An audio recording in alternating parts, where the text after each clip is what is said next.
오늘은 이제 부처님 말씀과 마음 공부 이제 40쪽이고요. 더러운 시궁창 같은 것 했어이네요. 제가 읽어보겠습니다. 애욕은 착한 가르침을 태워버리는 불꽃과 같아서 모든 공덕을 없애버린다. 애욕은 늪과 같고 꽁꽁 묶인 밧줄과 같고 시퍼런 칼날과 같다. 애욕은 험한 가시덤불에 들어가는 것과 같고 성난 독사를 건드리는 것과 같고 더러운 시궁창과 같다. 애욕은 마치 횃불을 잡고서 바람을 거슬러 달리는 것과 같아서 반드시 손을 태울 염려가 있다.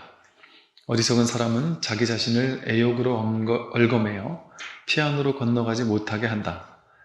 애욕은 남도 해치고 자기 자신도 해친다. 애착하고 욕망하는 마음, 이런 걸 이제 애욕이라고 하죠.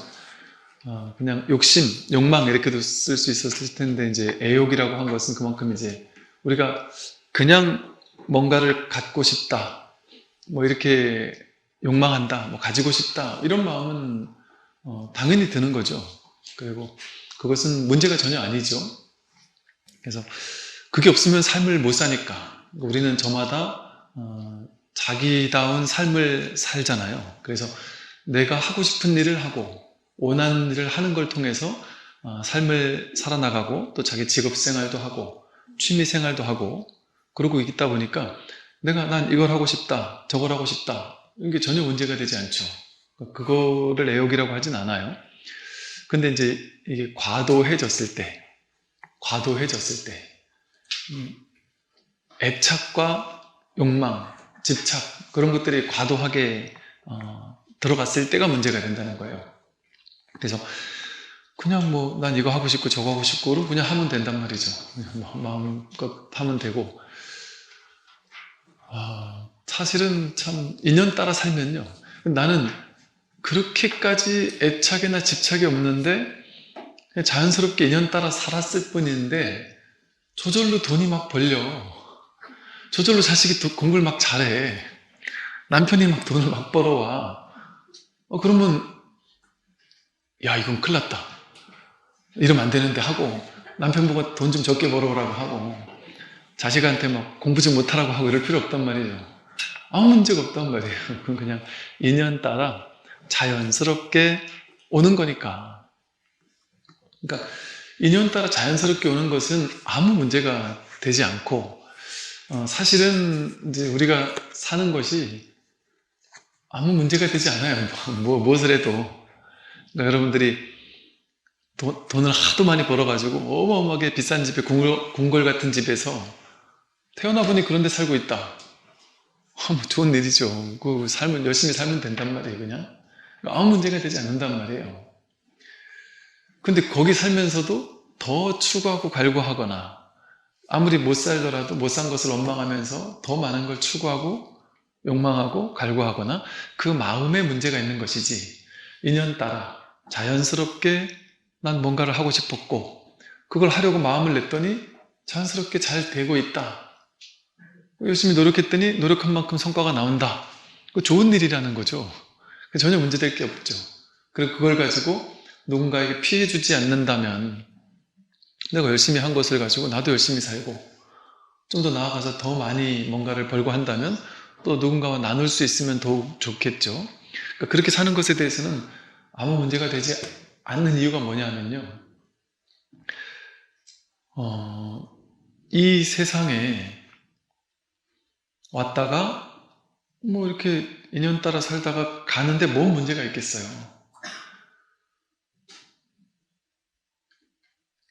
그 삶은 아무 문제가 없죠.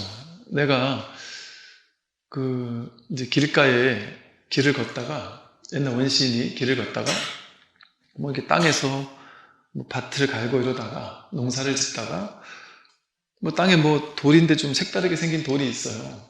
그냥 돌 예쁘네 이러고 그냥 집어올 수 있단 말이죠. 근데 그냥 예쁘니까 집어올 수 있단 말이에요. 근데 그게 사람들의 분별이 개입되기 시작하면 이거는 전 세계에 많지 않은 희귀한 광석이다, 그래서 이걸 다이아몬드다 이래가지고 예를 들어 다이아몬드라고 가치를 매기는 작업을 누가 했어요? 사람이 했잖아요. 사람이 이거는 귀한 광물이야 해서 이거는 정말 만나기 어려운 거야 해가지고 가치 부여를 하고 의미 부여를 했다. 그러면 얘가 갑자기 사람들의 관념 속에서 어마어마한 것이 되는 거죠. 근데 원시인이 그냥 예쁘장한 돌을 집에 갖다 놓고 예쁘네 하고 혼자 감상한다고 해서 그거 돈으로 가치로 따지면 막 수백억 되는 자산을 집에 놔두고 산 거지만 뭔 문제가 되겠어요? 우리가 집에 가지고 있는 뭐 보석 같은 게 많다 집에 그게 자연스럽게 내년 따라왔다면 그게 뭔 문제가 되겠어요? 그걸 사람이 의미부여하고 의미부여한 거에 대해서 집착하고 그러는 게 문제가 되겠죠. 이처럼 사실은 세상 모든 것은 가치가 정해져 있지 않죠. 본래 가치가 없어요. 의미도 없고 중요도라는 게 없어요. 그냥 삶에는. 그런데 이제 자기 생각으로 분별로 세상 모든 것들에 의미를 부여하고 가치를 부여하고 중요도를 부여하고 비싸다, 싸다라는 것을 부여한 거잖아요. 우리는 되게 일상적으로 공짜로 이렇게 숨을 들이쉬고 내쉬는 걸 공짜로 뭐 마음껏 하고 있잖아요. 돈 들지 않잖아요. 근데 뭐 수천억, 수조원을 가지고 있는 사람이라 할지라도 몸이 아파서 죽을 지경이 되어서 오늘 숨을 못 쉬게 되면 야, 내 전 재산을 다 줄 테니까 나 숨만 쉬게 해달라. 그럴 수도 있거든요. 근데 그 불가능한 거죠. 천억을 줘도 그 사람 숨쉬게 못해요. 인연이 다한 사람에게는. 근데 우리는 그 천억 이상의 가치가 있는 이 숨쉬는 거를 거저하잖아요. 거저. 그 드라마나 영화 같은 거 보면 요즘에 참 무시무시한 드라마나 영화가 많은데 드라마나 영화 같은 거 보면은 내가 막 엄청난 돈을 가지고 있어도 갑자기 누구 옆에 와가지고 칼이나 총을 들이대고 죽이겠다고 하면 이 돈은 절대 가져가지 마 이렇게 안 한단 말이에요. 그냥 줘버리지. 내가 진짜 죽을 거, 얘는 진짜 죽겠구나. 그러면 이게 뭐 수천억이 되더라도 그냥 줘버리지. 내가 살고 보지. 그러니까 그 가치라는 게 사람에게서 나온 가치죠. 사람이 만들어낸 가치. 그리고 내가 의미 부여를 해놓고 내가 여기 집착하고 내가 이걸 애착하고 애욕하고 가져야 돼 라고 집착했을 때 그게 자기에게만 상대적인 가치가 남들에겐 별 중요한 가치가 아닌데 나에게만 엄청난 가치가 부여되는 거 아니에요? 그래서 애착하는 거잖아요. 그러니까 우리도 젊었을 때 다 느껴봤지만 애착하고 욕망해서 내 걸로 만들려는 마음이 들게 되면 그냥 길거리 지나가는 평범한 사람이에요. 그냥 길거리 지나가는 평범한 사람인데 어느 날 갑자기 그 사람하고 부딪혀서 인연이 되어서 첫눈에 반했다. 그리고 뭐 사랑이 꽃피기 시작했다. 그러면은 그때는 어때요? 이 사람을 내 사람으로 만드는 게 내 인생에 제일 중요하다고 느껴질 수 있단 말이죠. 그럴 때는. 그러면 아무것도 안 보일 수 있죠. 뭐 내 목숨을 바쳐서라도 이 사람을 사랑하고 싶다 이럴 수도 있단 말이죠. 왜 그럴까요? 본래 그 사람에게는 그런 가치가 있는 그런 어떤 그 가치를 내가 부여했잖아요. 그 애착하는 마음을 내가 부여하고 사랑하는 마음을 내가 부여했단 말이죠. 내가 그렇게 부여하고 애착이 욕망이 되어가지고 내 걸로 만들고 싶은 마음이 생겨서 과도하게 애욕을 붙이게 돼버리면 이게 여기랑 똑같죠. 이 사람 말처럼 그 모든 걸 태워버리는 좋은 걸 태워버리는 불꽃 같아서 뭐 그냥 뭐 부모고 뭐고 다 버리고라도 간단 말이에요. 또 꽁꽁 묶일 밧줄과 같아서 이걸 뭐 움직이면 움직일수록 더 나를 옥죄고 또 시퍼런 칼날과 같아서 나를 상처 입힐 수도 있고 험한 가시 덤불에 들어가는 것과 같고 성난 독사를 건드린 것과 같다. 그러니까 이것은 그냥 뭐랄까 이 순수한 사랑 자체를 뭐 폄하하는 말이 아니에요. 말이 아니라 똑똑히 있는 그대로 보자는 거죠. 그거 좋은 일이에요. 사랑에 빠져서 사랑을 한다. 좋은 일이죠. 그런데 이제 그게 좋고 나쁘를 얘기를 하는 게 아니라 그것의 위험성을 한번 보자는 말이죠. 그게 어떻게 생겼냐? 어떻게 해서 만들어졌을까? 그런 마음이, 애착과 욕망이 어떻게 해서 만들어진 것인가? 그게 진짜인가, 실제인가? 우리는 다 알잖아요. 경험해 봐서. 그때는 죽을 것처럼 내 목숨을 바쳐도 아깝지 않다고 생각하고, 뭐 전 재산을 바쳐서라도 아깝지 않다고 생각했지만, 그렇게 죽을 것처럼 막 그냥, 그래 되면은 세상에 안 보이죠. 아무것도 안 보이죠. 오직 그 사람 하나만 보이죠. 세상에 아무것도 안 보여요. 뭐 정치, 경제가 어떻게 돌아가고 뭐 관심이 없어요. 대학교 캠퍼스에 무수히 많은 사람들이 학교를 다니고 있는 게 아니에요. 이 사람 눈동자에 그 사람밖에 안 보이는 거예요. 없든 있든 언제쯤 올래나 하고 온통 정신이 거기 사로잡힌단 말이죠. 근데 이제 그걸 탓하는 게 아니라 그걸 믿었을 때, 그 애욕이라는 감정을 믿었을 때 그게 진짜 영원하냐, 그 진짜 그런 가치가 있는 거냔 말이죠.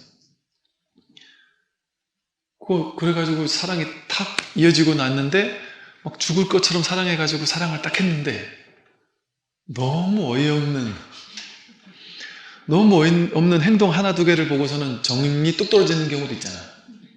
그럴 수 있잖아요. 정말 정이 뚝 떨어질 수도 있거든요. 그냥 말 한마디, 예를 들어 자기가 혼잣말로 사랑하는 사람 앞에서는 얘기 못 하다가 자기가 혼잣말로 하는 말을 이제 몰래 들었다. 근데 가래침을 확 뱉으면서 하면서 욕을 했다.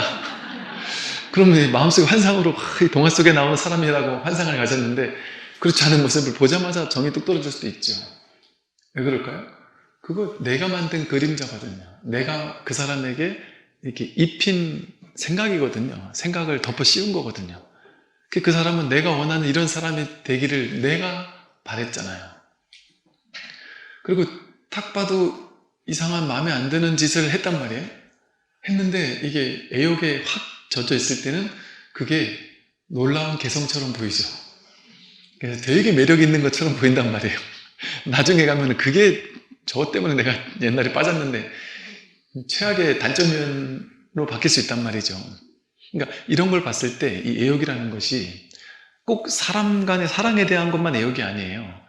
과도하게 거기에 자기가 가치를 부여해가지고 거기 사로잡혀서 그것밖에 안 보이는 상태, 그게 애욕이거든요.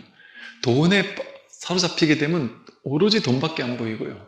진급에 집착해서 사로잡히게 되면 막 온 정신이 오로지 진급, 모든 생각이 다 진급으로만 돌아갈 수도 있고요. 대학교 합격 이러면 온통 그냥 그 생각밖에 안 들 수도 있어서 부모님이 자식이 이런 대학 정도는 가야 되라고 막 과도하게 집착을 하게 되면 아이를 있는 그대로 못 만나죠. 아이를 볼 때마다 아이가 그냥 TV 보고 있으면 속에서 화가 날 수도 있어요. 너무나도 자연스러운 상황인데 아이가 행복하게 웃으면서 TV를 보고 있는 이 아름다운 상황, 아름다운 상황이잖아요. 사람이 TV 보면서 웃을 수 있죠. 웃으면 되게 행복하죠. 핸드폰 나도 하잖아요. 애가 핸드폰 보고 웃을 수 있단 말이에요. 아이가 사랑에 빠질 수 있단 말이에요. 제 친구들하고.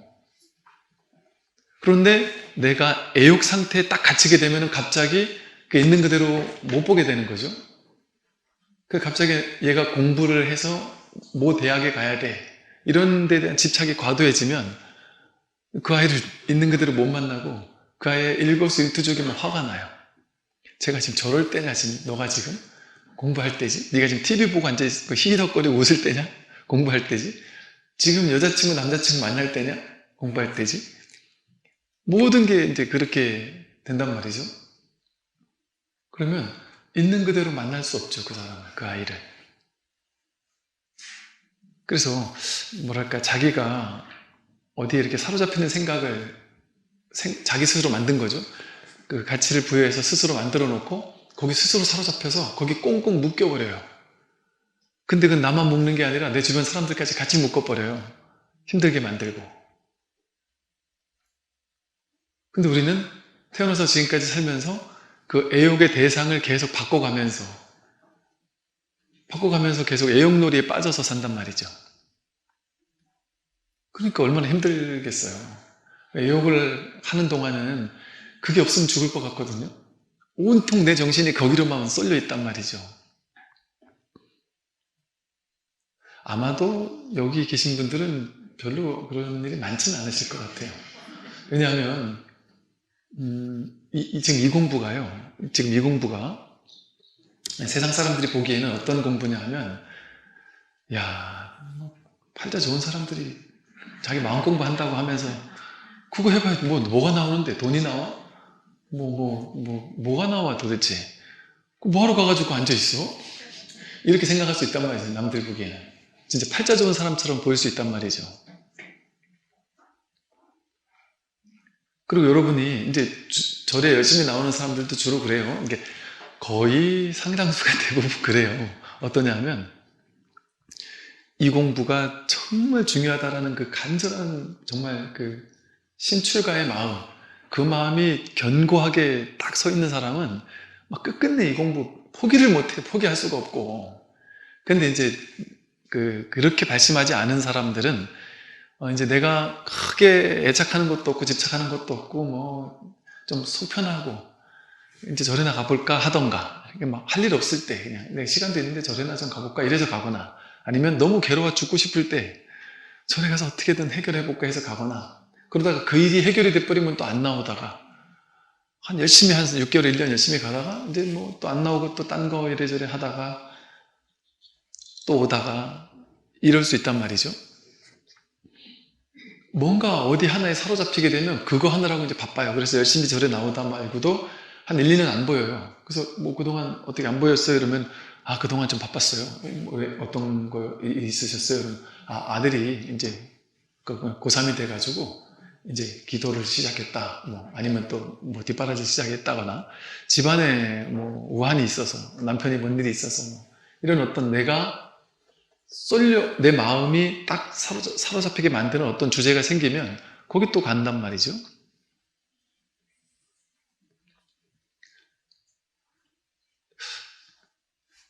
이 공부, 그래서 이제 옛날 이런 말을 써요. 발원하는 거 있죠. 이 공부에 발원하는 것은 이것 또한 욕망이다. 어찌 보면. 근데 이것을 뭐 승화된 욕망이다 이런 식의 표현을 쓰기도 했어요. 근데 여기에는 조금 욕망을 부려도, 왜냐면 이거는 여기에는 좀 한번 사로잡혀야 돼요. 온통 딴 거 아무것도 안 보이고 오로지 이것만 내가 한번 확인하고 싶다. 내가 누군지 한번 확인하고 싶다. 그래서 그냥 기왕 한번 애욕은 우리 주 전공이잖아요. 어차피 애착하고 욕망하고 애욕 부릴 거면 인생의 한 시즌에는 한 시기에는 그냥 여기에 그냥 빠져가지고 다른 거 아예 안 보이고 인생 재밌는 것도 하나도 안 보인단 말이에요. 그냥 뭐 아무것도 안 보이고 그냥 오로지 여기만 그런 정도의 마음이면 옛날에 그 애욕할 때 그 마음으로 여기에 빠져버리면 이거를 모를 수가 없죠. 이 공부 안 될 수가 없고. 근데 이제 세간의 애욕을 부리는 것은 허망한 거죠. 왔다가 가는 거를 허망한 그림자를 내가 생각을 가지고 쥐고 있는 거니까요. 내가 준다고 해서 나에게 오지 않거든요. 세상의 모든 것은. 내 뜻대로 오고 가는 게 아니라 인연 따라 오고 가는 거예요. 그러니까 내 마음도 인연의 하나잖아요. 그러니까 내 마음도 마음 낸다고 안 되는 건 아니죠. 마음 내도 될 수 있죠. 마음 내면 더 될 수 있겠죠. 근데 그것도 틀린 말이 아니란 말이죠. 그런데 내 마음에 100% 달린 일일 수가 없잖아요. 물 한 모금 내가 먹고 싶다고 마음대로 못 먹어요. 우주법계 전체가 도와주지 않으면 못 먹습니다. 근데 우리는 이제 너무 과도하게 나라는 아상, 에고, 자기에게 사로잡혀서 산단 말이죠. 그래서 이 과도한 욕망만 하지 않으면 돼요. 그냥 자연스럽게 내가 하고 싶은 거 다 하고 살 돼. 과도하게 안 한다는 게 뭐냐면 열심히 해요, 그래도. 겉으로 봤을 때는 열심히 한단 말이에요. 그런데 결과를 내맡긴단 말이에요, 완전히. 아는 거예요. 이거 나에게 달린 일이 아니다. 내가 좋아하는 일 열심히 하지만 그 결과가 있을지 없을지 난 알 수 없다. 그 턱 내맡기고 하게 되면 그건 애욕이라고 할 수가 없어요. 자연스럽게 마음 내서 하는 일이죠. 그런 일도 안 할 수가 없어요. 그래서 과도한 점, 그래서 이제 중도라는 게 극단에 치우치는 걸 말하잖아요. 극단에 과도하게 치우치는 그 집착, 욕망, 거기 사로잡혀서 내가 꼼짝달싹 못하게 사로잡히고 묶이는 거, 그거를 경계하는 거예요. 그래서 애욕은 마치 횃불을 잡고 발음을 거슬러 달리는 것과 같아서 반드시 자기를 먼저 태운다. 그래서 우리를 저 피안으로 건너가지 못하게 한다. 그래서 애욕은 남도 해치고 자기도 해치죠. 그래서 그냥 이제 완전한 내맡김의 상태가 되잖아요. 즉, 여태까지 나는 이 몸과 마음이 나야라고 생각해서 내 몸이 원하는 거, 내 마음이 원하는 거, 내 생각이 원하는 인생을 살아야 돼 하고 내 의식이 이렇게 살아야 되고 이만큼 벌어야 돼 하고 이렇게 정해놓은 그 기준 따라서 내 생각 따라서 열심히 살아가다가 그게 진짜인 줄 알고 열심히 살아가다가 문득 야, 이게 내가 아니구나. 몸과 마음이 내가 아니었구나. 하게 되면 저절로 탁 놔진단 말이죠. 이 과도한 욕망이. 그래서 삶에 이렇게 내맡겨진단 말이에요. 삶이 흘러가는 대로 이렇게 턱 내맡겨진단 말이에요. 그러면 내가 삶을 허용하거나 받아들이는 게 아닌 거예요. 삶은 본래 허용이고 본래 받아들여지고 있구나. 그럼 본래잖아요. 본래 성품이잖아요. 받아들임이라는 건. 내가 하는 게 아니죠. 지금 이 정도의 경제력, 이 정도의 외모, 이게 이미 받아들여져 있잖아요. 그 목적으로 받아들여야 돼요? 본래 받아들여져 있거든요. 근데 그거를 못 받아들이는 생각을 일으켜서 더 예뻐야 돼. 화장이 더 잘 먹어야 돼. 이렇게 생각하면 그 생각이 나를 붙잡을 뿐이지 본래는 받아들여지고 있단 말이에요. 있는 이대로. 그 사실을 자각하는 거예요. 그렇게 되면은 세상 무엇이든 마음 내고 사는데 일을 다해 마친 것 같다니까요. 일을 다해 마친. 할 일이 없어요. 그런데 아무것도 안 하고 사는 게 아니에요. 더 열심히 살아요. 삶에. 액티브하게 열심히 산단 말이에요. 근데 마음은 쉬고 있어요. 몸은 열심히 사는데. 할 일이 없구나. 진짜 이게 마음이 쉬는 거예요. 근원에서 릴렉스가. 이래서 릴렉스라는 거죠. 그 삶 전체가 그냥 푹 쉬어버리는 거예요. 그런데 몸은 열심히 한다니까요. 무게감이 없어요. 삶에. 인생에 심각한 게 없는 거예요. 무게감이 없고. 왜? 심각할 게 없잖아요. 과도하게 욕망하는 게 없으니까. 과도하게 반드시 돼야 되는 게 없으니까 심각할 게 없죠. 떨리는 일이 없어요. 두려움이 없고 긴장이 없어요. 돼도 좋고 안 돼도 좋으니까. 반드시 이건 돼야 돼 하면은 사람이 긴장하고 떨리고 온몸에 막 긴장이 되고 힘들어요. 여유가 없어요, 삶에. 그런데 이 욕망 하나 탁 내려놨을 뿐인데 그 모든 것으로부터의 욕망, 이 욕망은 내려놨어야 하고 다른 거 붙잡으면은 어차피 똑같은 욕망이지만 그냥 한번 탁 내려놔버리면 정말 삶이 너무 가볍단 말이에요. 더 이상 할 게 없어요. 이렇게 죽어도 괜찮아요. 상관없어요. 우리는 젊음을 다 경험해 봤잖아요. 젊어서 하고 싶은 거 다 해봤고, 좌절도 해보고, 절망도 해보고, 사랑도 해보고, 자유도 보고, 차도 보고, 온갖 해볼 거 다 해봐요. 실패도 해보고, 소소한 성공도 해보고. 성공은 대단한 성공을 해야 성공이 아니에요. 소소한 성공을 했어도 그게 성공을 해본 거잖아요. 다 해봤잖아요. 그럼 뭘 다시 젊음으로 돌아가고 싶을 게 없잖아요. 해볼 거 다 해봤는데. 근데 우리는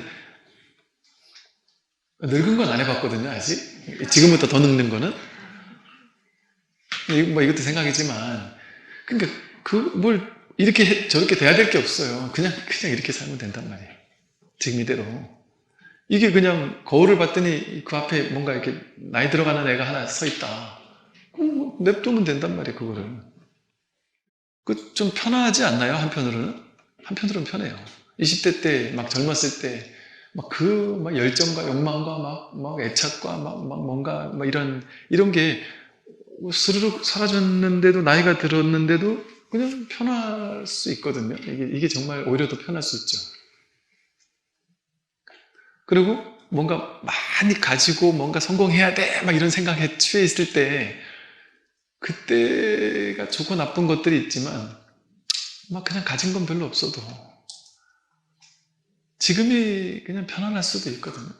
그러니까 언제나 지금이에요, 지금. 그때와 비교하거나, 남들과 비교하거나, 그 어떤 비교를 하지 않고 그냥 지금 여기 있으면, 눈앞에 언제나 진실이, 눈앞에 100% 자기 진실이 드러나 있단 말이에요. 완전하게 드러나 있단 말이에요. 그러니까 깨달음은 아무것도 아닌 거예요. 간단하게 말하면 지금 눈앞에 지금 이렇게 펼쳐지고 있는 이 현실, 여기와 반대하면서 싸울 거냐, 싸우지 않을 거냐. 그럼 뭐 때문에 싸워요? 자기 생각, 그러니까 이 현실을 안 믿고 자기 생각을 믿으려고 하는 생각 때문에 싸우는 거죠. 근데 현실은 쉽게 말해 진리가, 법이, 부처님이 갖다 준 거고, 이 생각은 내가 하는 거잖아요. 그럼 내가 부처랑 싸우는 거라니까요. 지금 이렇게 살고 싶지 않은 사람은 다르게 살고 싶잖아요. 변화하고 싶잖아요. 나 지금 이대로가 아니라 다르게 변하고 싶잖아요. 그 생각과 싸우는 거예요, 우리는.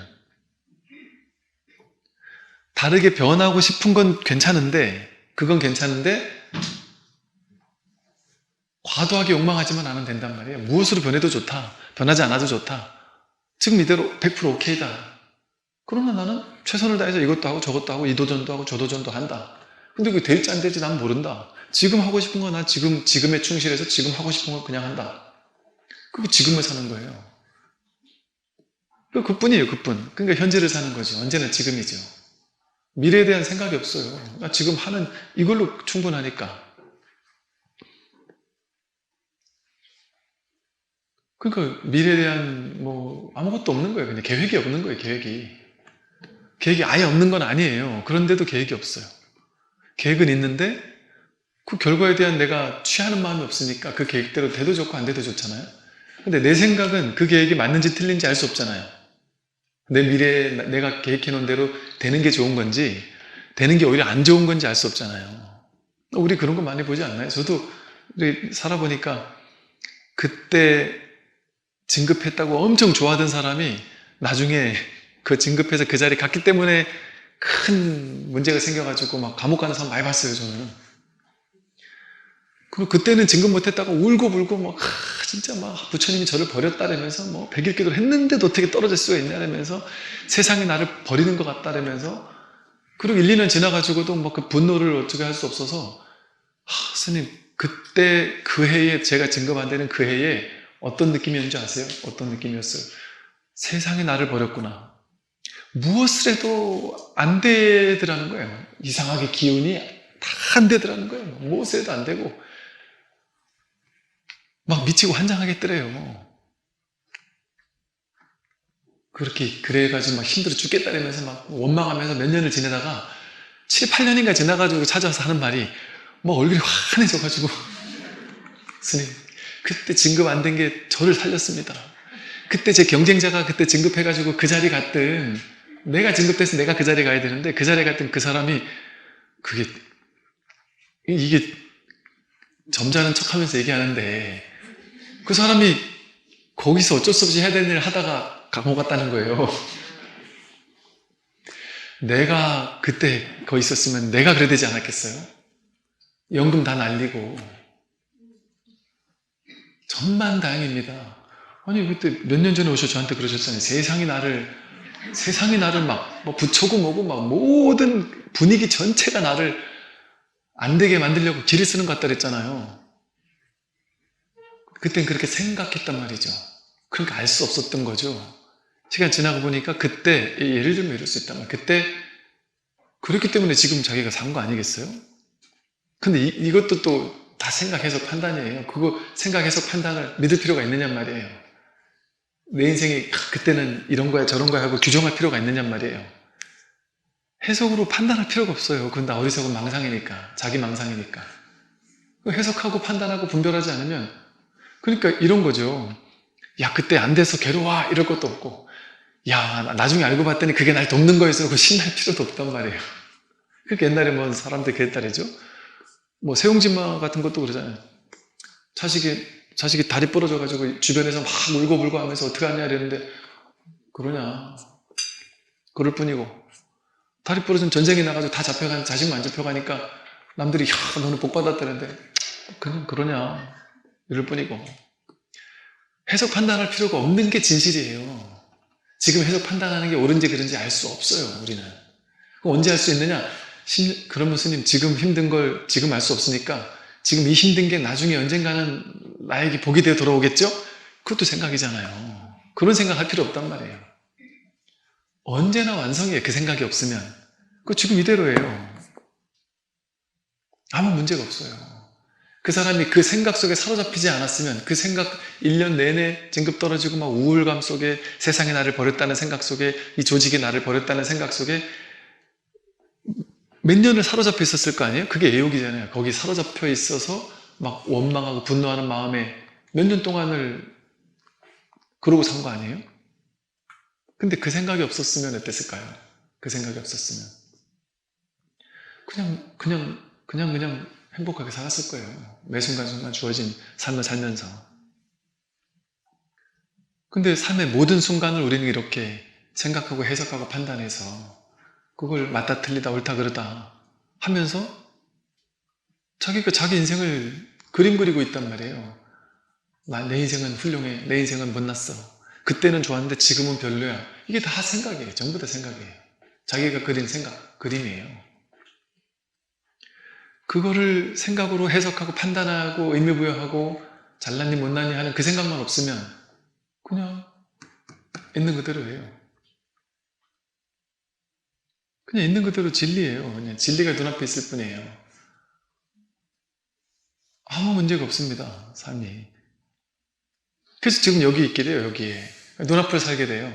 생각 속을 살게 되는 게 아니라 그냥 눈앞을 살게 된단 말은 뭐냐면 생각 속을 살고 있다는 얘기가 아니에요. 근데 우리는 지금까지 생각 속을 살고 있었거든요. 생각 속을 사는 게 아니라 그냥 눈앞을 살게 된다. 눈앞에 있는 그냥 이대로. 배가 고프면 먹고, 할 일 있으면 하고, 자식 공부할 때는 공부하는 거고, 자식을 투명하게 바라볼 수 있게 돼요. 내 생각이 없으면. 그 있는 그대로 바라보게 된단 말이에요. 아이가 무엇을 해도 그냥 그걸 하고 있는 것 뿐이지. 생각이 없으면 얼마나 편안할까요? 너가 지금 고등학생인데 연애를 하면 되겠어? 너 미친 거 아니야? 대학 가서 해. 그 생각을 과도하게 집착하고 있으면 아이가 여자친구랑 막 카톡을 하거나 데이트를 즐기는 것 같을 때 속으로 얼마나 분노할 수 있겠어요? 예를 들면. 근데 그 생각이 없으면 매일 마주하는 그 아이와 얼마나 행복한 이야기를 나눌 수가 있겠어요?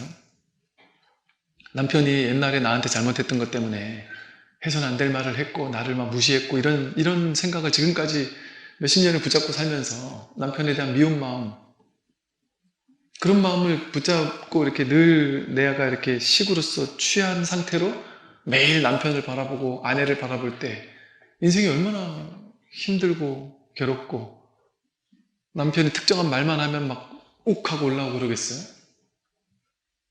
그런 삶은 되게 힘들고 부담스럽고 불편하고 괴롭잖아요. 근데 그 생각이 없다면 어떨까요? 매일 남편이 퇴근해서 집에 들어올 때 그런 생각을 가지고 그 생각으로 덧칠된 남편을 매일 마주하지 않는다면 그냥 지금 이 순간 눈앞에 있는 이대로의 남편을 그냥 마주 볼 수 있다면 얼마나 좋을까요? 이렇게 얘기하면 이래요. 스님, 이놈하고 살아보세요. 그렇게 되면. 왜 박수를 치세요? 살아보면 그렇게 안 됩니다라고 하지만 얘는 영 구제불능이에요. 이럴 수도 있단 말이에요. 그런데 실제 구제불능이 아니라 내 생각이 이 사람은 구제불능이야 라고 해석한 거죠. 그런데 더 문제는 뭐냐면요. 내가 이 사람을 나쁘게 해석하고 나쁘게 판단해서 나쁘게 바라보고 구제불능이야 라고 바라보잖아요. 그러면 내가 그렇게 바라보는 걸 그 사람이 알아요. 그럼 그 사람은 다른 사람에겐 잘해요. 근데 나한테는 구제물lun처럼 행동해요. 왜? 내가 그렇게 바라보니까. 저 사람은 나를 어차피 나를 좋게 안 봐. 그러면 나도 그렇게 본단 말이에요. 근데 이 사람이 회사에 미스김한테도 그렇게 하겠어요? 커피 하나 타주면 아이고 마음도 착해라, 이 커피 한 잔 맛있게 잘 먹을게, 고마워, 이러지 않겠어요? 웃으면서.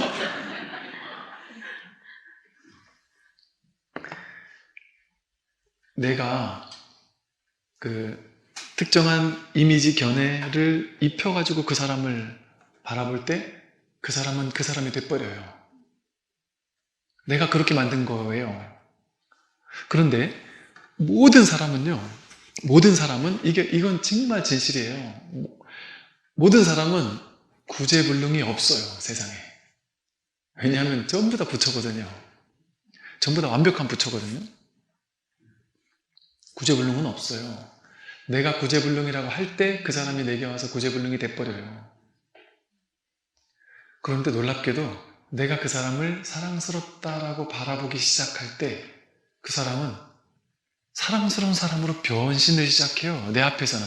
딴 데 가서는 뭔 짓을 해도 내 앞에서는. 내가 바라보는 대로 반응을 한다니까요. 신기하게 세상이. 이제 바이런 케이티가 이제 질문을 던질 때 참 이 사람의 놀라운 점은 그거더라고요. 보통 이제 스승이라고 하면 이제 중생들을 너희들은 모르지, 나는 성인이니까 나는 알아, 이렇게 가르치려고 하거든요. 가르치려고 해요. 그래야만 답이 나와요. 근데 놀라운 점은요, 바이런 케이티는 물론 이제 자기 관념 때문에 도저히 거기서 못 깨져 나오는 사람에게는 이제 이렇게 그걸 더 잘 이해할 수 있도록 더 잘 이렇게 뭐랄까 지혜롭게 이걸 바라볼 수 있도록 이렇게 이끌어주는 말들은 중간중간 할 수 있지만, 핵심은 뭐냐면 이 사람은 도저히 자기 틀에서 깨어나올 수 없는 사람인데도 불구하고 스스로 깨어나올 수 있도록 단지 가르치는 게 아니라, 답을 주는 게 아니라 지속적으로 질문만 던져요. 계속 질문만 던져요. 자기가 이 고정관념 때문에 괴로웠단 말이에요.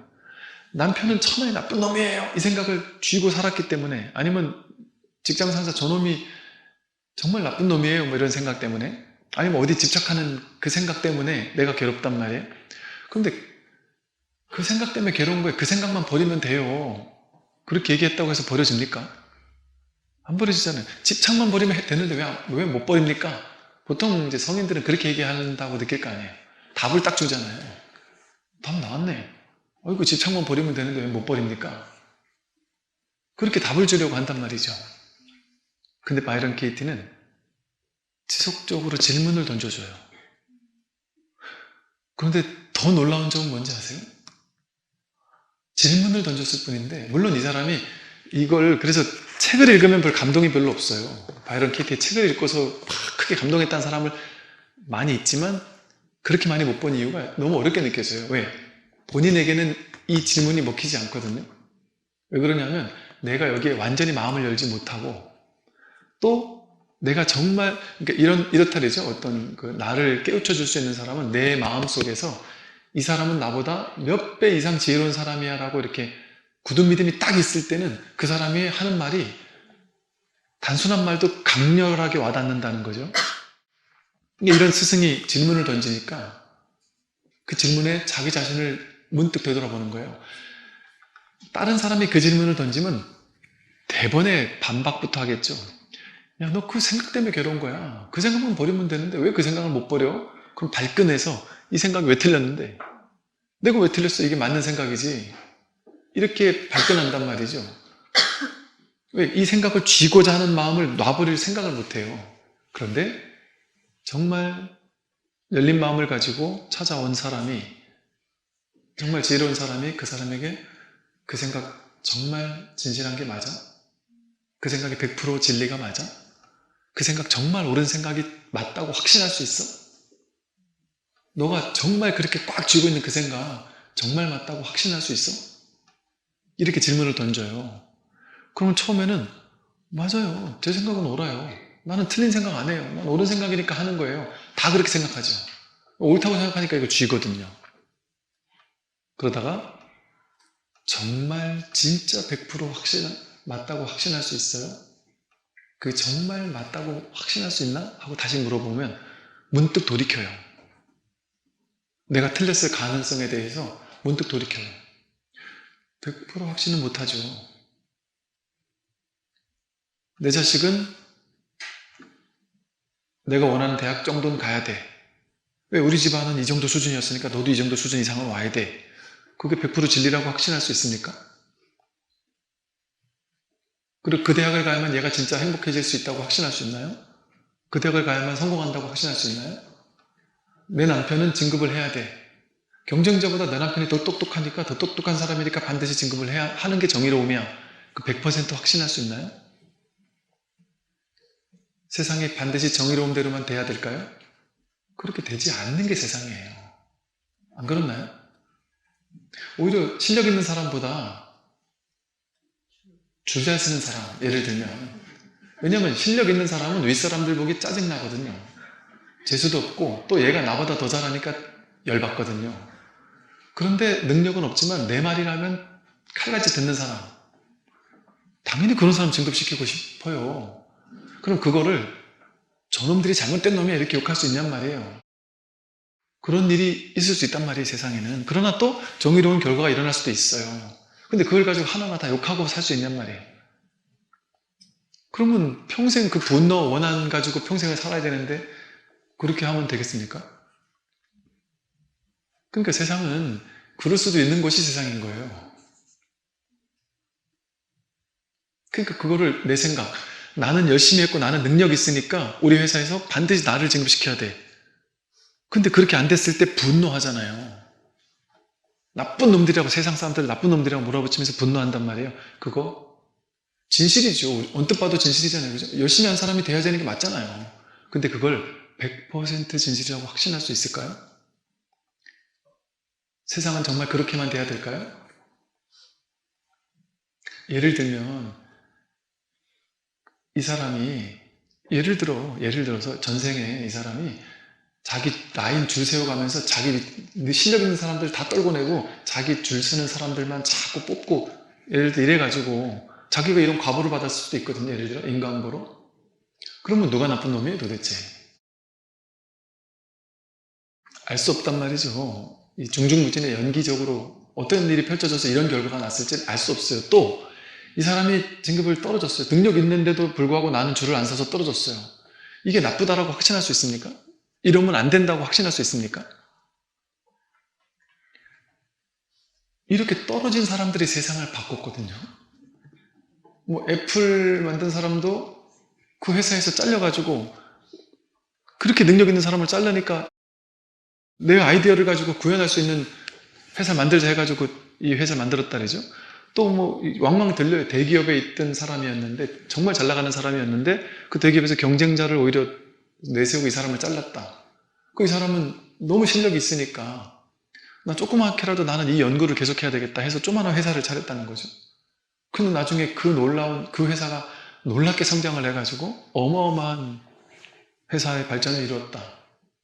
그럼 그 사람은 그 인연이었던 거예요. 자기를 해서 자기가 하고 싶은 연구를 해서 그렇게 키울 수 있는 인연들일 수 있다. 그런 회사들이 주로 세상을 뒤바꾸는 놀라운 변화를 주도하지 않나요? 기존에 그런 거에 이 매너리즘에 빠져가지고 있는 그런 회사들은 급격한 성장을 잘 못하잖아요. 요즘에도 보면은 막 세상을 뒤바꾸는 놀라운 일들은 신흥 어떤 새로운 분야에서 막 세상을 뒤바꾸는 일들이 벌어지잖아요. 그런 일이 있으려면 그런 정의롭지 못하다고 느꼈던 일들도 일어나야 되거든요. 그러니까 우리는 그걸 보고서 정의롭지 못하는 세상을 탓할 필요가 있습니까? 이 우주 법계에는 다 계획이 있었던 거예요. 너가 거기서 실력이 있기 때문에 거기 있으면 안 되는 거예요. 실력이 있기 때문에 거기 있으면 실력이 사장되니까 나와서 네가 창의적인 회사를 차려야 되는 사람도 있을 수 있단 말이죠. 예를 들면. 그러니까 이런 가능성에 마음을 열게 한단 말이에요. 그러면 이걸 100% 진실이라고 할 수 있느냐? 그건 아닌데요. 스스로 답을 낸다니까요. 나는 진급 안 되면 절대 안 돼라는 생각을 쥐고 있다가 아니네. 왜 안 되면 안 되지? 안 될 수도 있지. 옛날에도 보면 회사에 실력 있는데 안 된 사람 많이 있었고, 안 된다고 무조건 나쁜 것도 아니고, 남들의 이목, 그건 뭔 상관 있나? 하고 마음을 비울 수 있단 말이죠. 그 생각을 줄 때 마음이 어때요? 두렵고 괴롭단 말이에요. 근데 그 생각을 내려놓으면 어떨까요? 그때 편안할 수 있어요. 그 사실은 저놈들이 나쁜 생각을 가지고 있어가지고 나같이 실력 있는 사람을 뽑지 않고 자기 라인 따라가는 사람만 뽑아서 저놈들은 나쁜 놈들이고 지 고집이 있는 놈들이고 이렇게 생각한단 말이에요. 그걸 뒤바꿔 보면은 그 놈들을 나쁜 놈이라고 생각하는 내 생각이 더 고집 아니에요? 나도 옳다는 것 때문에 내 생각을 더 고집하고 있단 말이에요.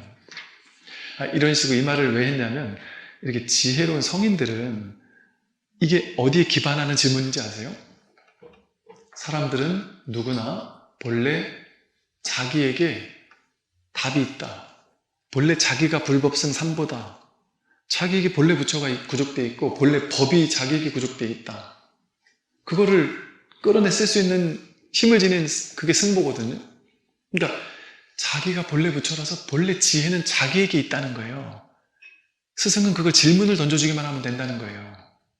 그래서 어린아이들 키울 때도 중요한 게 답을 주는 부모가 아니라 자꾸 질문해 주는 부모거든요. 답을 주는 거는 난 알고 넌 모르지. 이렇게 해야 돼. 그렇게 그리면 안 돼. 이렇게 그려야 돼. 파란색 하면 안 돼. 빨간색이야. 이렇게 가르쳐 준단 말이죠. 근데 질문을 하는 사람은 어떤 일이 벌어지냐면 얘가 빨간색으로 그려야 되는데 파란색으로 그렸어요. 그러면 나는 답을 알고 너는 몰라라는 생각이 있으면 아니야 빨간색으로 그려야 돼. 이렇게 하는데 너도 부처고 나도 부처다. 너는 너 나름의 개성을 뽐내고 있는 부처고 나는 나다운 부처야. 나다운 부처가 너다운 부처의 개성, 나와 다른 너다운 부처의 측면은 뭐지? 너는 나와 다른 생각을 하는 부처구나. 신기하다. 너라는 부처는 왜 이렇게 파란색으로 그렸니? 하고 질문하는 거예요. 가르쳐주는 게 아니라. 그럼 그 아이가 전혀 상상하지 못하는, 우리 머리로는 상상하지 못하는 답을 해요. 와, 그렇구나. 너는 그렇게 생각했구나. 그렇게 되면 아이들은 그 다음에 어떻게 할까요? 자꾸 가르치고 이건 아니야 혼내고 그러면 그 다음부터 그림 그리는데 도전하지 않겠죠. 엄마한테 혼날까봐. 또 엄마가 원하는 대로 그리려고 자꾸 노력하겠죠. 칭찬받으려고. 근데 자꾸 질문을 던져줘서 와 그런 생각이 있었어? 이렇게 그냥 판단하지 않고 그냥 질문을 던져주고 그걸 허용해주는 부모님이나 선생님 밑에 있는 아이들은 어떨까요? 이 선생님은 내가 무엇을 하든 그거를 관심을 기울여주고 왜 그런지 궁금해하고 내가 이렇게 한 것에 대해서 인정한단 말이죠. 허용해 준단 말이죠. 그러면 더 자유롭게 무엇이든 창의력이 막 솟아난단 말이에요. 우리들에게도 마찬가지예요. 우리는 누구나 자기에게 자기 답을 자기가 갖고 있어요. 답을 자기가 가지고 있어요. 그 자기에게 질문을 던지면 자기에게서 답이 나와요. 그래서 뭐랄까 이 공부는 문득 자기가 본래 가지고 있는 이 답, 이 생각이 지금까지는 아는 척하면서 생각은 지가 아는 척하거든요. 아르마리를 자꾸 쌓아가지고 식을 증장해서 아르마리를 쌓아가지고 생각이 안다고 여기면서 내 인생은 이렇게 돼야 되고 저렇게 돼야 되고 너희들 인생은 이렇게 해야 되고 저렇게 해야 돼 하고 아는 척을 그렇게 잘 해요. 생각은. 근데 그 생각을 따라가지 말고 본래 나에게 구족되어 있는 그러나 나는 그동안 생각을 따라가느라고 나의 본래 지혜를 덮어놓고 한 번도 꺼내보지 못했던 거예요. 본래 지혜를 열어보지 못했던 거죠. 그럼 그 지혜를 내 안에 있는 그 숨어있는 지혜를 어떻게 열어볼 수 있을까요? 생각을 따라가지 않음으로써 생각을 믿지 않음으로써 생각에 힘을 실어주지 않고 뭐에 힘을 실어줘야 될까요? 생각 아닌 건 뭐죠? 지금 이대로가 생각 아닌 거잖아요. 지금 이대로에 대한 나의 생각과 해석이 나를 괴롭게 만들지 지금 이대로는 괴로울 게 없잖아요. 지금 이대로는 진리예요. 내가 진급 떨어진 건 진리예요. 다른 회사를 차려가지고 더 크게 세상을 변화시켜야 되는 이유가 있기 때문에 나갔을 수도 있단 말이죠. 근데 난 알 수 없어요. 나는 혼란스러워요. 괴로워요. 그런데 지혜로운 사람은 내 생각을 믿지 않는다. 나의 판단을 믿지 않는다. 회사의 판단이 옳은지 그른지를 나는 판단하지 않겠다. 판단 중지. 그게 지관이에요. 판단을 중지하고 멈추고 그냥 있는 그대로를 보는 거예요. 그러면 사람이 되게 효율적으로 바뀌어요. 어떻게 효율적으로 바뀌냐면 보통 중생들은 생각을 믿으니까 예를 들어 진급을 떨궜어요. 그럼 막 분노하고 화내고 남들 만나면 막 기가 죽고 사람들이 나를 떨어졌다고 막 원망하겠지. 그런데다가 그냥 같이 일하던 사람이 저 사람이 진급돼서 그런 것도 있지만 이제 진급 됐으니까 어쨌든 뭐 추측합니다 한마디 해야 될 거 아니에요. 그것만 봐도 서운하단 말이에요. 짜증나고 저놈도 이제는 줄 서기 시작하는구나. 세상 사람들이 다 저렇지. 온갖 생각으로 막 무겁고 번뇌하고 괴롭고 막 무겁단 말이죠.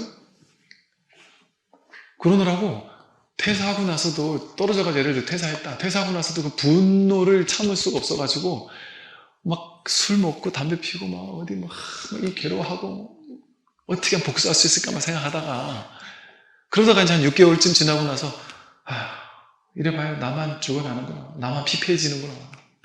내 술만 버리는구나. 안 되겠다. 나도 정신 차리고 이제 다시 직장생활 한번 해보든지. 근데 그 생각으로 이미 자존감이 뚝 떨어져가지고 내가 새롭게 뭔가 도전해볼 마음도 뚝 떨어졌단 말이에요. 이 분별심이 그를 자기를 자존감 뚝 떨어진 사람으로 만들었단 말이에요. 그런데 그게 없는 사람은 어떤지 아세요? 생각을 믿지 않고 눈앞의 현실을 사는 사람은, 실제 현실을 보면서 사는 사람은, 생각을 멈추고 현실을 보는 사람은 어떻게 다르냐? 지금 떨어졌어요. 오케이. 떨어진 게 현실이잖아요. 떨어진 게 현실인데 어떡하겠어요? 할 게 뭐가 있어? 이제 끝났는데. 그러면 누구 욕할 시간이 없어요. 뭐 미워할 시간이 없고 두려워할 시간이 없고 내가 어디가 자존감 떨어질 시간이 없어요. 왜? 그 생각을 그런 생각이 없으니까 곧장 뭐가 될까요? 6개월 동안 힘들어하는 시기가 필요가 없는 거예요, 이 사람은. 그 생각에 끌려가지 않으니까 곧장 그럼 이제 뭐 하지? 바로 도전해요. 바로 효율적으로 움직이기 시작한단 말이에요. 진짜 해야 될 걸 한단 말이에요.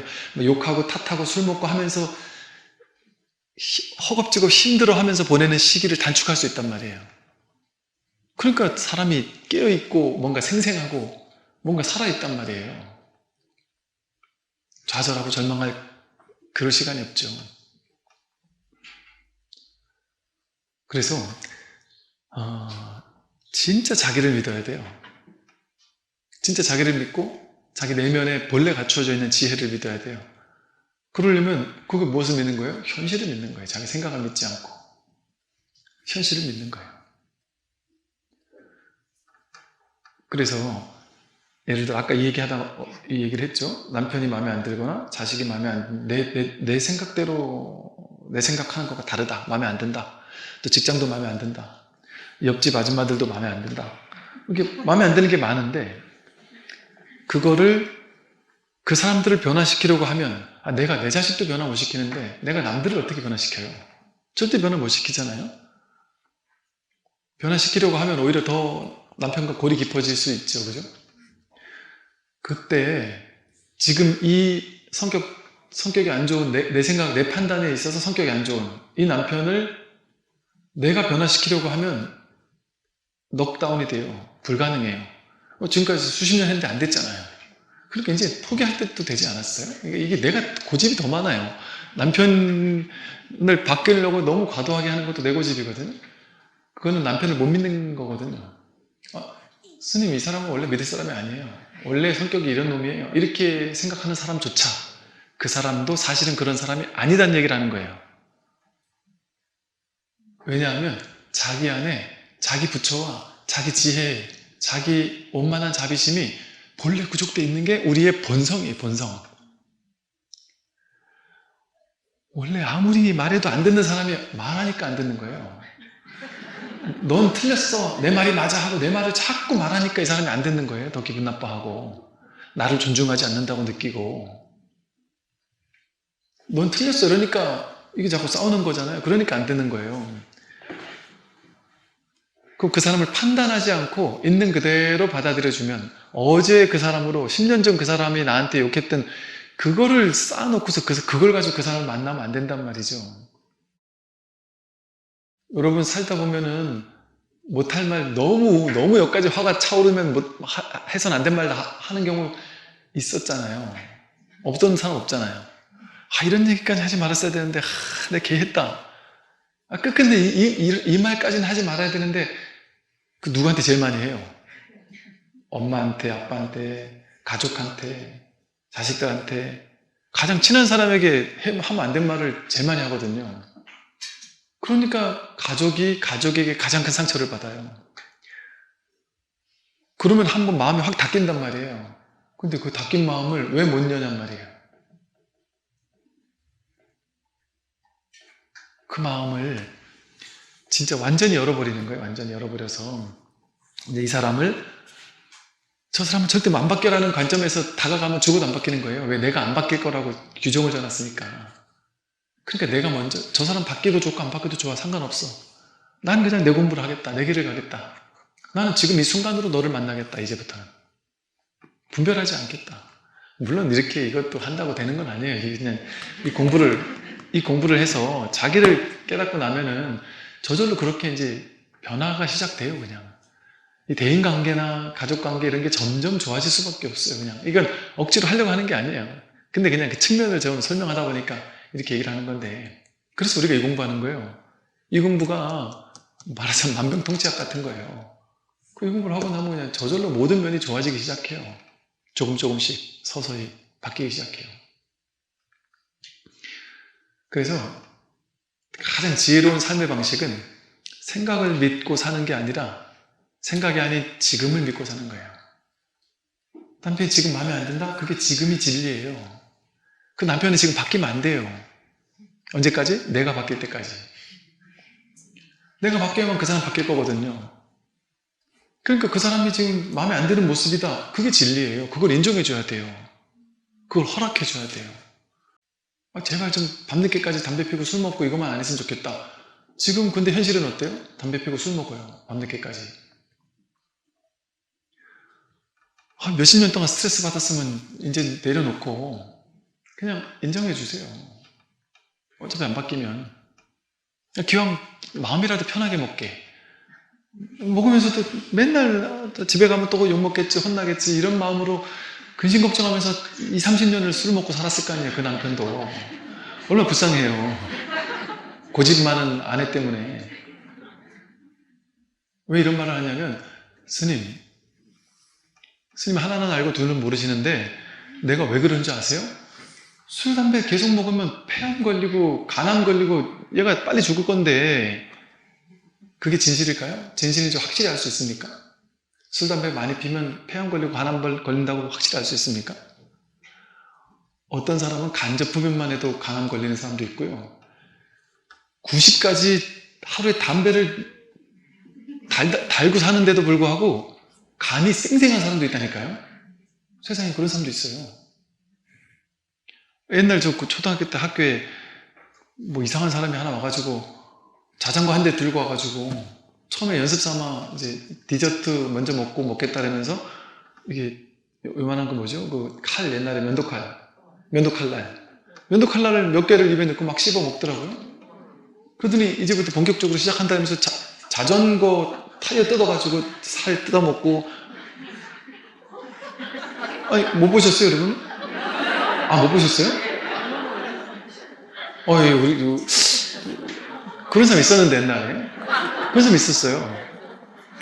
그래서 막, 몸에 찍어보기도 하고.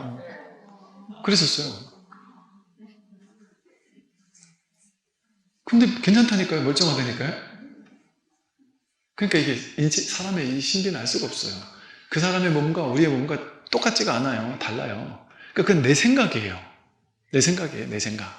그러니까 이 내 생각만 내려놓으면 남편이 이제 행복해질 수 있어요. 행복하게 마실 수 있어요. 근데 이게 스트레스 받으면서 마실 때 이게 더 몸에 안 좋죠. 근데 기쁘게 마시면 몸에 타격이 안 가요. 안 그러겠어요?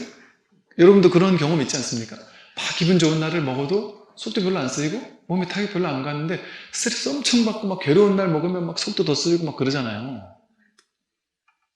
경험이 없는 것처럼 들었어요. 마음이 하는 거라서. 그러니까 그냥 그 생각 몇십 년 고집했으면 내려놓고 그냥 있는 이대로 이 사람의 성격이 좀 마음에 안 들든 뭐가 부족한 게 있든 어차피 같이 살 거면 같이 살려고 지금까지 있는 거 아니겠어요? 살 거면 그냥 있는 그대로 인정하고 그냥 지금의 그 사람으로 그냥 만나보란 말이죠. 나와 다른 점이 있더라도 그냥 판단하지 않고 그냥 보는 거예요. 어떤 사람이 막 진짜 내 남편은 씻지 않아가지고 막 진짜 괴로워 죽겠다. 아무리 얘기를 해도 씻질 않는다. 왜 이렇게 씻는 걸 싫어하는지 모르겠다. 막 짜증나 죽겠다고 그런다더라고요. 제가 인도 가보니까 인도나 이런 데 가보니까요.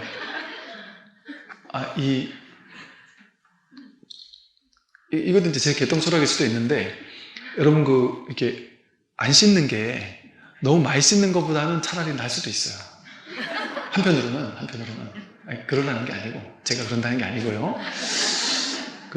실제 그렇대요. 이거를 맨날 딱 벗겨내가지고 화학약품 써가지고 화장 다 벗겨낸 다음에 여기다 또 다른 화장품 밤에 자기 전에도 몇 개 이렇게 막 바른단 말이에요. 덕지덕지 바르고 그러고 자고 그 다음에 또 이거 비누 칠해가지고 싹 벗겨내고서 또 다른 거 막 이거 바르고 저거 바르고 숨을 못 쉬잖아요. 근데 이게 그냥 세수를 좀 덜 하잖아요. 세수를 전화해서 땀도 이렇게 좀 있고 이렇게 좀 막이 있고 이러면 자연적으로 건조하지 않게 된다 그러고 옛날에 전 친환경 관련된 이런 거 보다가 의외로 이런 걸 아무것도 안 바르고 그냥 씻는 것도 이렇게 자주 안 씻고 요즘에 신문 같은 데 나오잖아요. 특히나 겨울에 너무 자주 목욕하고 너무 자주 씻고 특히나 너무 빡빡 이걸 떼고 이게 몸에 되게 안 좋대요. 피부에도 되게 안 좋대요. 그러니까 적당히 좀 안 씻는 것도 나쁜 건 아닌 거죠. 실제 옛날에는 목욕을 매일 했으니까 그럼 며칠에 한 번씩 목욕했단 말이에요. 특히나 겨울에는 추우니까 더 며칠에 한 번씩 하고 아무 문제가 없었단 말이에요. 저도 히말라야 올라갔다 내려올 때 3주 가까이 목욕을 안 하고 다녀보는데 아무 문제 없어요. 그러니까 이제 자기 한 생각을 쥐고 있으면 더럽다라는 생각을 아이고 이 남편이 그럼 피부도 건강하겠네 안 씻어서 이렇게 생각으로 억지로 하라는 게 아니라 이게 다 생각이잖아요. 다 생각. 우리가 옳다고 생각하는 게 틀리는 것도 많을 수 있어요. 그 사람이 지금 눈앞의 현실은 어때요? 그러고 산단 말이에요. 내 생각은 그러면 안 되는 거예요. 지금까지 생각을 믿었으니까 괴로웠단 말이에요. 이제는 한번 현실을 믿어보란 말이에요. 다 나름대로 어떤 나와 안 맞는 뭔가가 있을 때는 자기도 생각이 있어요. 그걸 내가 인정하지 않아서 그렇지. 그래서 이게 단순해요. 현실. 자기 생각을 믿지 않고 주어진 현실을 한번 있는 그대로 보게 되면 판단이라는 게 다 허망한 거거든요. 분별망상이거든요. 판단은. 근데 우리는 판단을 믿고 살았으니까 내 식대로 옳고 그르고를 사람들에게 강요하니까 그 폭력이었단 말이에요. 그게 이제는 남편이나 자식에게 폭력을 행사하지 않고 생각을 강요하는 게 폭력 아니에요. 그러니까 있는 그대로 바라보면 있는 그대로를 생각을 거치지 않고 있는 그대로 보는 것, 그게 지혜고요. 그게 자비심이에요. 있는 그대로 바라보면 저절로 자비롭게 열린 마음으로 허용하면서 받아들이게 돼요. 보게 돼요. 그냥 있는 그대로 판단이 없으니까 해맑게 웃으면서 이렇게 스마트폰 게임을 하고 있는 아주 해맑은 아이가 갑자기 보이기 시작해요. 이것만 하면 짜증이 났다가 여기 게임 하면 무조건 나쁜가요? 게임 해야 돼요. 게임 안 하는 게 이상한 사람이에요. 게임 해야죠. 당연히. 애들 게임 안 하는 사람이 어디 있어요? 대화의 상당수가 게임인데 제가 군생활 하면서 내가 전역할 때가 됐구나 싶었던 결정적인 게 그거였어요. 이 젊은 20대 스님들이 군에 왔는데 장병들하고 내 게임 얘기를 하는데 막 그렇게 신이 나서 게임 얘기를 하면서 같이 주고받으면서 게임을 한다는 거예요. 그게 안 맞더라고요. 저는 이제 인터넷 게임 이런 걸 해본 적이 없어서 옛날 그냥 오락실에서 너구리밖에 해본 적이 없어서 그런 거를 왜 하는지를 모르겠는 거예요. 저는 이해를 못 하겠는 거예요. 그러니까 이제 어느 순간 제가 꼰대가 됐다란 말이죠. 그래서 한 번쯤은 다르게 한번 바라봐 보세요. 그러니까 불교 공부는 다른 게 없어요. 보는 게 전부예요. 어떻게 보면 생각으로 걸러서 보는 게 아니라 그냥 보는 거. 그게 정견이잖아요. 있는 그대로 있는 그대로 보는 거. 그게 지관이에요. 멈추고 보는 거. 분별을 멈추고 생각을 멈추고 그냥 현실을 보는 거. 왜 그럴까요? 현실이 진실이니까. 총목보리. 보는 게 다 깨달음이고 제법 실상 있는 그대로가 진실이니까. 근데 이 사람은 왜 이렇게 살까요? 그게 저것과 같아요. 토끼가 난 호랑이가 되고 싶어. 난 사자가 되고 싶어. 난 사슴이 되고 싶어. 죽을 때까지 원하는 거예요. 그래서 토끼가 토끼 남편한테 당신 사자로 좀 바뀌어줘. 나는 당신같이 희말이 없고 맨날 풀이나 떠먹는 토끼가 싫어. 난 너도 힘 있는 사자가 됐으면 좋겠어. 당신도 사자가 돼. 내가 너랑 20년째 살면서 사자가 되라고 얘기를 했는데 아직도 안 되니? 나쁜 놈 진짜 지긋지긋하다 내 말 안 듣는 거 보면. 그거 뭐가 달라요? 그 사람은 그냥 원래 토끼인데 토끼로 냅둬야지. 남들처럼 막 근육 있고 힘 있고 쌈 잘하고 마동석같이 그런 남자로 바뀌라고 하면은 그 폭력 아니에요 그게? 근데 탁 한 번은 있는 그대로 그냥 오케이 내가 사자로 바뀌라는 내 생각이 어리석었구나.